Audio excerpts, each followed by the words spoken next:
Olá, seja bem-vindo a mais um programa de perguntas e respostas aqui no canal. Para participar é muito simples, é só enviar sua pergunta nas quintas-feiras pelo nosso Instagram, @LeandroRuschel. Então vamos fazer o nosso comentário inicial da semana, repercutindo os fatos de maior relevância e depois responderemos algumas das perguntas que chegaram até nós. Nós tivemos 2 atos políticos de alto impacto durante a semana. O primeiro ato político foi a decisão do ministro Gilmar Mendes de blindar a si mesmo e blindar os seus pares através de uma mudança na legislação do impeachment, mais especificamente no que se refere ao impeachment de ministros. Ou seja, nós temos um ministro usando a sua caneta para se blindar e blindar seus pares, deixando muito mais difícil o processo de impeachment, retirando direitos dos cidadãos, direitos dos senadores e colocando o poder novamente na mão do judiciário. E aumento, da hipertrofia do judiciário, que vai esmagando os outros poderes, especialmente o legislativo. Numa só canetada, ele não só blinda a si mesmo e aos pares, como está legislando, ou seja, uma decisão imoral e inconstitucional que uma militante de redação da Globo, vejam só, chamou de golpe na democracia, o que de fato é.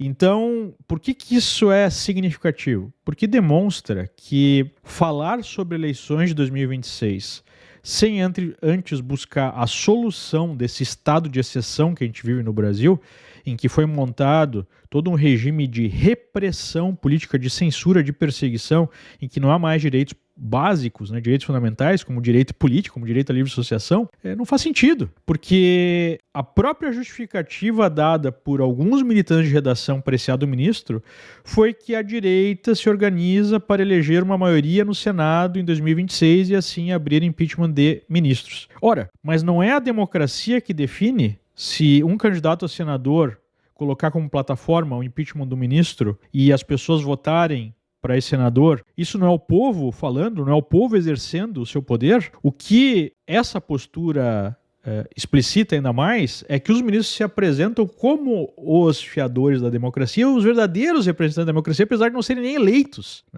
enquanto que a vontade do povo pouco importa. Lá na Constituição está específico, que o Senado tem a prerrogativa de julgar os ministros. Isso está sendo rasgado. Então, basicamente, o ministro Gilmar Mendes decidiu que só o Procurador-Geral da República pode apresentar um pedido de impeachment para o presidente do Senado, que precisa ter não a mais maioria, como prevê a lei, mas a absoluta maioria, 2/3 do Senado, para abrir o processo e mais. Se aberto o processo, o ministro não pode ser afastado. Não podemos esquecer que o atual procurador-geral é amigo pessoal do Gilmar, era sócio dele no Instituto de Educação e tem referendado, tem sido basicamente uma extensão do Supremo, não tem questionado em nada essa verdadeira onda autoritária de censura e de perseguição. Esse foi o primeiro ato político que demonstra o quanto nós não temos mais um ambiente de normalidade democrática, nós temos um ambiente de repressão política, porque se por um acaso, por um milagre, a direita conseguisse eleger uma maioria de senadores que estivesse disposta a abrir um processo de impeachment, passando por cima de toda a censura e perseguição, porque quem de fato está batendo de frente com o sistema está sendo censurado e preso, pode numa canetada ser impedido de concorrer, ou se ganhar pode até ser retirado do cargo. Se isso acontecesse, uma canetada pode impedir esse processo de impeachment, ou como o próprio ministro falou, pode determinar que o próprio processo de impeachment é ilegal e inconstitucional e deve ser anulado. Ou seja, nós chegamos a um brete político em que o Supremo exerce uma pressão, um poder que não tem mais nenhum tipo de limitação. Se o Senado, como previu aí a Constituição, é a casa que coloca algum freio no Supremo e agora esse freio não existe mais, ou está cada vez mais difícil, não existe mais esse equilíbrio entre os poderes. Tem um poder que manda nos outros. E isso ficou tão claro, e as forças políticas já perceberam isso, que a briga por uma vaga no Supremo passa a ser uma disputa política, em que o Supremo em si vira a terceira casa do Legislativo e onde a disputa política se desenvolve. e se desenvolve da pior forma possível, que é o uso do próprio poder judiciário para censurar, perseguir quem não está aí alinhado com o establishment, ou quem, de alguma forma, ameaça o establishment. Não ameaça, assim, do ponto de vista institucional, ameaça do ponto de vista de poder. E aí, nesse contexto, é que nós temos a indicação por parte do ex-presidente Bolsonaro, que nesse momento está preso, né, o maior líder da direita brasileira, que tem a melhor performance das pesquisas, está preso. Houve a criminalização do seu movimento, houve a censura sistemática, a prisão de centenas de pessoas. O Brasil não é mais uma democracia.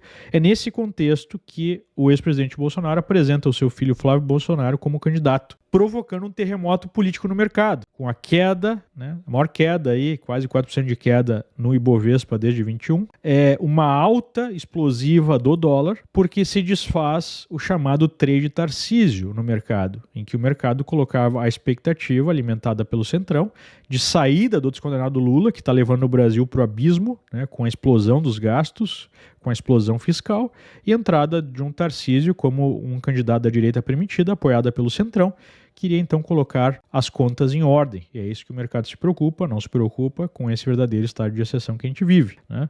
Por que o Centrão quer isso? Porque o Centrão não quer a continuidade do que eles chamam de bolsonarismo, porque eles interpretam o bolsonarismo como uma ameaça existencial. Então, o que eles têm feito é cozinhar aí o Bolsonaro, o ex-presidente, como um sapo na panela há muito tempo. Aquela cartinha do Temer, em que ele reuniu milhões de pessoas nas ruas para questionar, né, a onda de censura e perseguição, e aí no dia seguinte pediu desculpas ao ministro Moraes, é exatamente isso. É você trabalhar para anular completamente o bolsonarismo e entregar de bandeja o próprio líder para que a justiça pudesse fazer o que efetivamente fez, né? Pegar os seus líderes, criminalizar, criar um show trial, uma acusação absurda, né, de tentativa de golpe, o golpe da Disney, e colocar todo mundo na cadeia e deixar claro que quem questionar o sistema, quem questionar qualquer aspecto do sistema será censurado e será preso, né? Então é nesse âmbito, porque o que se promete há muito tempo ao ex-presidente é que se ele compor, se ele obedecer às regras, né, não vai mais ter perseguição. E isso produziu o seu caixão político, né? Ele está preso no momento lá na Polícia Federal e centenas de pessoas estão presas e censuradas ao longo desse processo. Então agora, Bolsonaro está lá como refém. Se ele for comportado, segundo o Centrão, e anunciar o seu apoio ao candidato preferido do Centrão, que é o Tarcísio, aí ele seria solto, teria alguma liberdade, talvez uma prisão domiciliar, né, na melhor das hipóteses. Vamos fazer uma anistia light, né, diminuir as penas de algumas pessoas, mas segue todo o processo de censura e perseguição. Então, Bolsonaro aparentemente e finalmente percebeu, né, qual é o jogo e está indicando o seu filho para deixar claro para o Centrão, ok, né, se vocês continuarem a me enganar, então eu não vou dar a minha bênção para esse arranjo, porque é um arranjo falso. É isso que está acontecendo no momento. E para aqueles que acreditam que seria melhor um Tarcísio para tirar o Lula, o que adianta tirar o Lula se continua todo esse processo de censura e perseguição? As pessoas apontam para a esquerda como responsável principal para isso que está acontecendo no Brasil, para esse estado que nós chegamos, e muitas vezes não percebem que o sócio mais forte dessa coalizão no poder é o Centrão. Se o Centrão quisesse, amanhã Bolsonaro estaria livre, assim como as centenas de pessoas que estão sendo perseguidas e muitas delas estão presas. Acabaria imediatamente esse processo de censura e perseguição. Por que eles não querem isso? Porque eles querem a blindagem deles também. Não só da esquerda, mas deles também. E é sobre isso, né, que nós precisamos falar.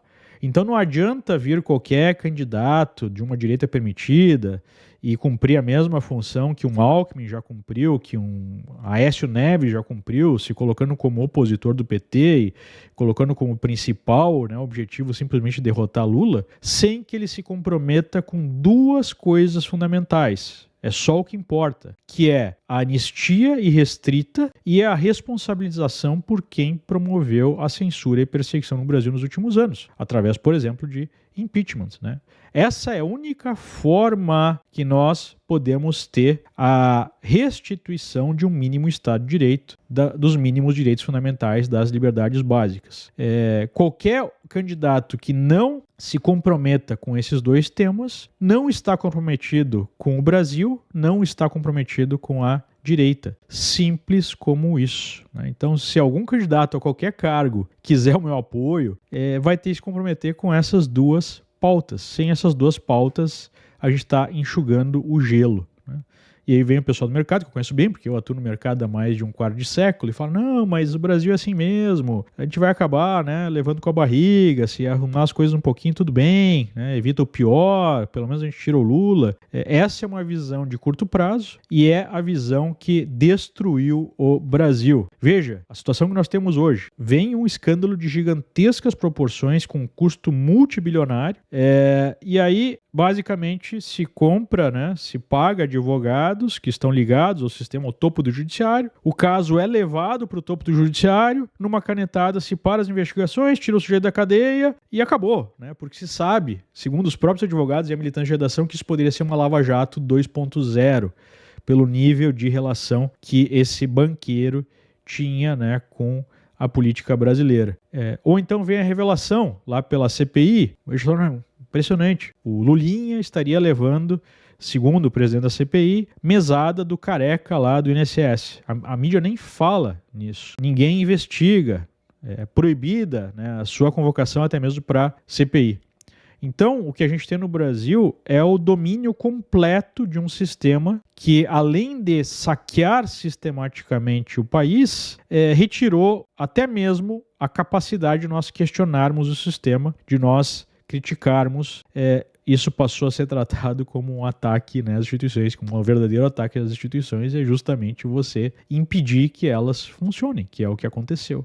Então não há como falar em eleições ou um candidato para tirar o PT enquanto nós temos um sistema que está completamente apodrecido. Essa é a realidade. Quem não enxerga isso ou quem apoia uma solução intermediária está apoiando a manutenção desse sistema que não só está destruindo o Brasil, como tirou todas as nossas liberdades. Joesley negociando saída de Maduro. Lula está enganando Trump também? Trump fez acordo com Lula? Uma outra pergunta. Virou a casaca na cara dura mesmo? Bizarro a forma como ele age. Isso diz respeito a uma notícia que saiu que os Batista teriam ido até Caracas para tentar convencer Maduro a renunciar, aparentemente com conhecimento do governo brasileiro, depois deles terem se reunido com Trump. Nós temos que entender o seguinte: o Donald Trump está preocupado com o que é melhor para os Estados Unidos. E o que aconteceu desde a implementação das sanções, seja as tarifas, seja as sanções diplomáticas, como Lei Magnitsky, perda de vistos, é que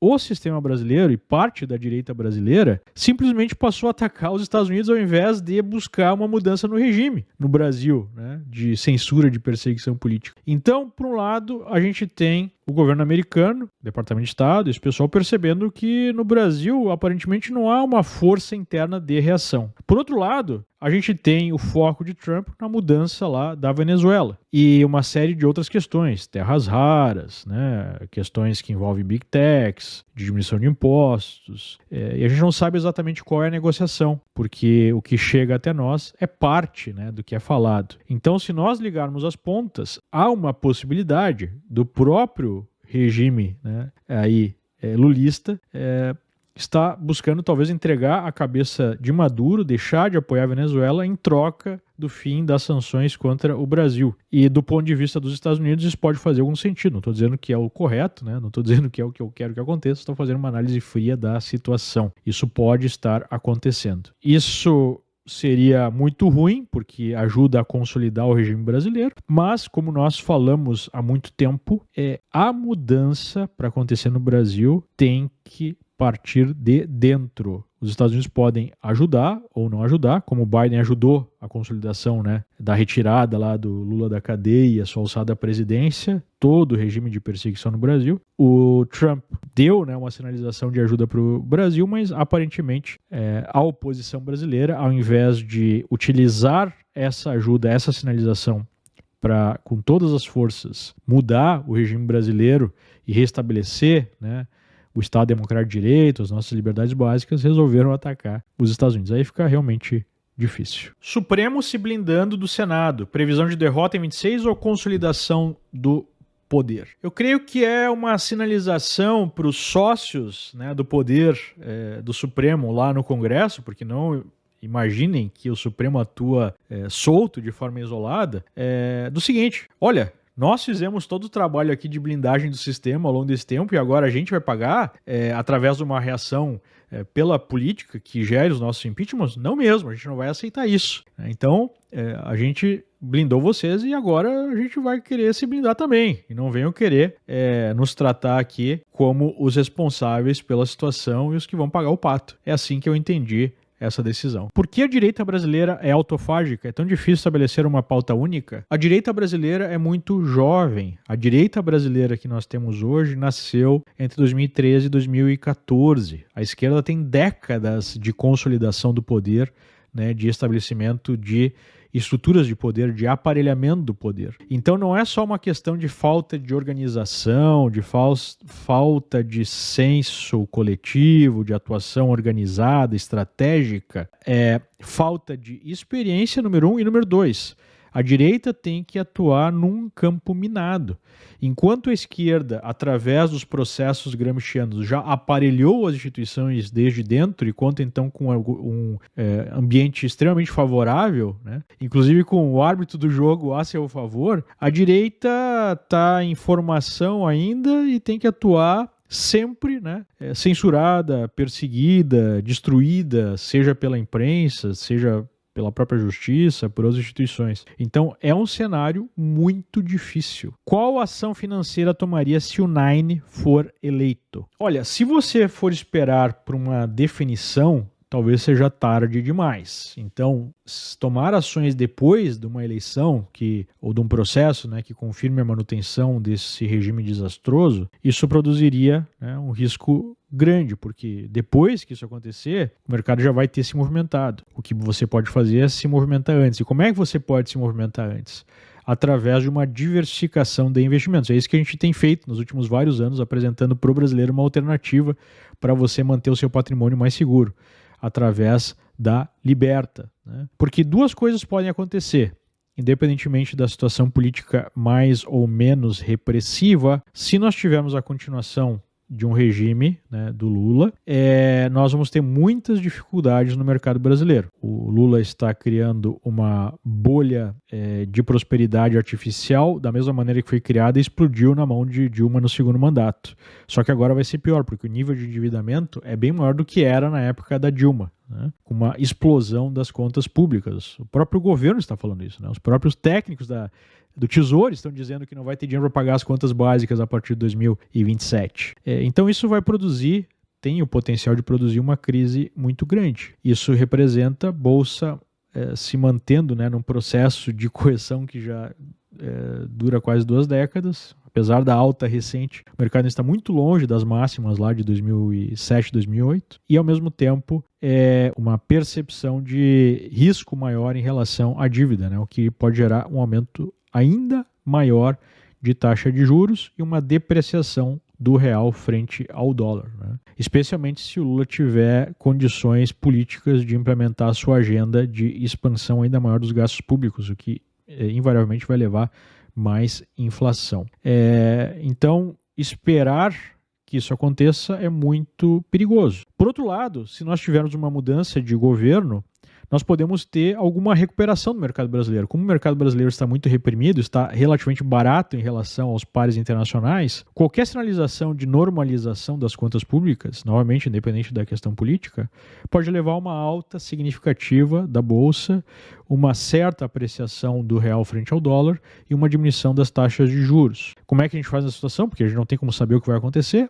A gente diversifica. Então, a gente tem pelo menos parte dos nossos investimentos alocados em ativos denominados em moeda forte e parte alocado no Brasil com a possibilidade de uma melhora, né? É isso que nós podemos fazer. Nós não temos a bola de cristal para saber o que vai acontecer. O Brasil não tem mais salvação. Para onde você iria fora dos Estados Unidos? Bom, em primeiro lugar, né, eu sou suspeito para falar, mas Para mim não existe melhor destino para o brasileiro do que os Estados Unidos. Agora, se você não tem condições, né, ou não tem essa visão, existem várias alternativas pelo mundo que são mais interessantes do que o Brasil. Na América Latina está despontando, por exemplo, o Paraguai, que durante a semana, inclusive, foi definido, foi escolhido pelo Departamento de Estado americano como o país a sofrer um upgrade, né, considerado um país seguro pelo Departamento de Estado, tanto para visitar quanto para fazer negócios. O Paraguai está crescendo muito, tem um cenário político mais estável, tem um cenário de negócios muito interessante, baixos impostos, então é um destino a ser avaliado. Inclusive, se você tem interesse em migrar ou até mesmo, né, investir fora do Brasil, nós estamos iniciando na semana que vem o Passaporte Financeiro, que é um novo treinamento focado justamente na teoria das bandeiras, na necessidade de você desenvolver alternativas ao Brasil, seja em termos de domicílio fiscal, investimento, fazer negócios. Vale a pena você dar uma olhada, é só clicar no link que acompanha esse vídeo. Conseguirá o Legislativo reverter essa arbitrariedade suprema contra o impeachment dos ministros? Desde que saiu a decisão, que pegou mal até entre os militantes de redação, porque de uma certa forma eles estão percebendo, né, o nível de autoritarismo, de arbitrariedade, de destruição institucional que está acontecendo, que pode se virar, inclusive, contra eles, contra esses próprios militantes de redação. Então, o que eu vejo é a possibilidade disso ser, de alguma forma, ajustado, chegar a um meio termo, né? E, aparentemente, segundo a imprensa, segundo a militante de redação, isso já está acontecendo. Então, eu acredito numa espécie de solução negociada, com que eles diminuam um pouco o nível de blindagem absoluto, e talvez o próprio Gilmar já tenha feito isso como um passo inicial de um processo que vai levar ao nível de blindagem, que talvez não seja tão intensa, mas seja uma blindagem que deixe os ministros tranquilos e que não tire tanto poder assim dos senadores. Lula tem a possibilidade de ganhar a eleição no ano que vem? Bom, em primeiro lugar, a eleição do ano que vem vai ser em boa dose definida pelo que o establishment quiser. Então, o establishment vai definir as possibilidades. Aparentemente, o establishment não quer a continuidade de Lula e também não quer um retorno de Bolsonaro, né, ou do que eles chamam de bolsonarismo. Mas, dependendo das circunstâncias, o establishment pode defender a continuidade do regime do descondenado. Então, não é simplesmente ganhar uma eleição, mas existe a possibilidade da continuidade da destruição do Brasil através desse regime? Claro que existe, né? Inclusive, é o cenário mais favorável, com Lula ou sem Lula. Afinal de contas, para que serve o Senado brasileiro? Ora, o Senado, a Câmara, né, o Executivo, a Presidência, o próprio Judiciário, servem apenas para um propósito, que é manter o establishment blindado, funcionando, ganhando dinheiro, mantendo seu poder e rale-se o país. É para isso que servem as instituições brasileiras. Está tudo dominado? Olha, se alguém nessa altura do campeonato ainda não percebeu que está tudo dominado, realmente não está prestando atenção no que está acontecendo nas últimas 3 ou 4 décadas no Brasil. A Agenda 2030 foi postergada para 2050? Se foi, quais motivos? A Agenda 2030 nada mais é do que o estabelecimento de todo um processo totalitário que a esquerda globalista instituiu para concentrar poder nessa elite globalista. Eles pegam alguns pontos que parecem ser senso comum e usam isso da maneira mais maquiavélica possível, como, por exemplo, a questão do ambientalismo radical. O que aconteceu é que houve uma forte resposta, porque a agenda é extremamente impopular e por conta dessa resposta, que inclusive promoveu o movimento de direita pelo mundo, eles estão dando alguns passos atrás e reorganizando, estão utilizando outros termos, outros argumentos, mas o objetivo totalitário continua sendo exatamente o mesmo. A diferença é que eles perceberam uma reação maior do que eles esperavam e estão recalibrando, então, reorganizando a sua estratégia. Não acredite que eles estão dando um passo para trás e mudando completamente seu objetivo. O objetivo continua exatamente o mesmo, que é implementar regime totalitário de escala global, né? Esse é o objetivo desse pessoal. Muito obrigado pela sua atenção. Se você gostou desse vídeo, não deixe aqui de dar o seu like, de clicar no botão de subscribe e de enviar esse vídeo lá para o seu grupo de amigos, seu grupo da família, para o seu grupo do trabalho. Assim a nossa mensagem chega mais longe. Muito obrigado e até a próxima, se Deus quiser. Tchau, tchau.